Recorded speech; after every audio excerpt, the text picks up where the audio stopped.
New cat. A prospective adoption, but not at of the moment because it's already in heat with a very big peanut. We cannot let him stay inside because there are about 7 female unspayed cats inside. Unspayed. Not yet spayed. So, looks like he is hungry. So, we're letting him eat.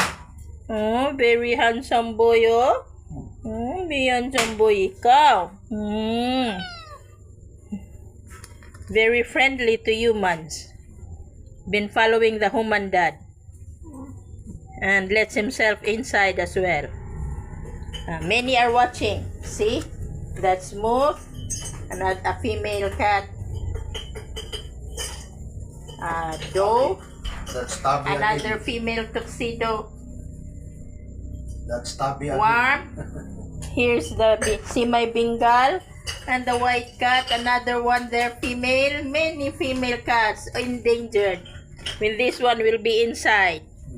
We'll just be hopeful since every Monday is the neutering day in our city veterinarian. If we have budget and be able to see him, we will let him be neutered and he will be inside by that time.